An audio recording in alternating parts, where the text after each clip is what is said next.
இன்றைக்கி பரபரப்பாக பேசிகிட்டு இருக்கிற ஒரு விஷயம் பார்த்தீங்கன்னா ஜெயம் ரவி அவர்களுடைய பர்சனல் இஷ்யூ. அந்த மனுஷன் கதறாரு. ஆனால் அந்த வீடியோவுக்கு கீழே கூட அவங்களுடைய கேரக்டரை பற்றி ரொம்ப அசிங்கமாக, ஏங்க இத்தனை வருஷம் அவர் வந்து சினி ஃபீல்டில் இருந்திருக்காரு, ஒரு கெட்ட பேர் வாங்கினது கிடையாது அப்படின்னு இருக்கும்போது அதை பார்க்காம ஏதோ ஒரு சர்ச்சையில் சிக்கியிருக்காரு அப்படின்னா அதுக்கு கீழே வந்து கேரக்டர் அவ்வளோ தப்பாக பேசுகிறீங்களே. நமக்கே 1000 பிரச்சனைகள் இருக்குது, நம்ம முதுகில் 1000 பிரச்சனைகள் இருக்குது. அதை பார்க்குறதுக்கு நமக்கே நேரம் இல்லை. இன்னொருத்தவங்களுடைய பிரச்சனையை பற்றியும் அவங்களுடைய வீடியோஸ்க்கு கீழே வந்து இவ்வளோ கழுவி ஊற்றணும்னு என்ன அவசியம் இருக்குது? எனக்கு சீரியஸாக புரியல. ஒருத்தவங்க கேரக்டரை நீங்கள் எப்படிங்க ஜட்ஜ் பண்ணுறீங்க? அவங்க வீட்டில் என்ன நடந்தது அவங்களுக்கு தான் தெரியும்.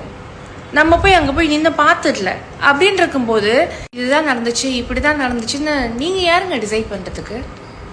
ஐ மீன் இதை பற்றி கமெண்ட் போடுறவங்கள பற்றி நான் பேசிகிட்டு இருக்கேன். என்ன வேணாலும் இருக்கட்டுமே, அது அவங்க பிரச்சனை, அவங்க பார்த்துக்கிட்டோம். முகம் தெரியாமல் ஒருத்தவங்க வந்து நம்மளை கண்டுபிடிக்க முடியாதுங்கிறதுக்காக சோஷியல் மீடியாவில் கண்டதை வந்து நீங்கள் பேசுறது வந்து ரொம்ப தவறான விஷயம். அதுவும் ஒரு கேரக்டரை பற்றி ரொம்ப தப்பாக பேசுறது எதுக்கு? இதில் ஜெயம் ரவி தப்பு பண்ணாரு, இல்லை அவங்க தப்பு பண்ணாங்க, யார் வேணாலும் தப்பு பண்ணிட்டு போட்டுமே, அது அவங்க குடும்பத்தை சேர்ந்தது, அது அவங்க பார்த்துக்கிட்டோம். உங்களுக்கு என்ன வந்துச்சு? தயவு செஞ்சு இந்த மாதிரி பண்ணாதீங்க.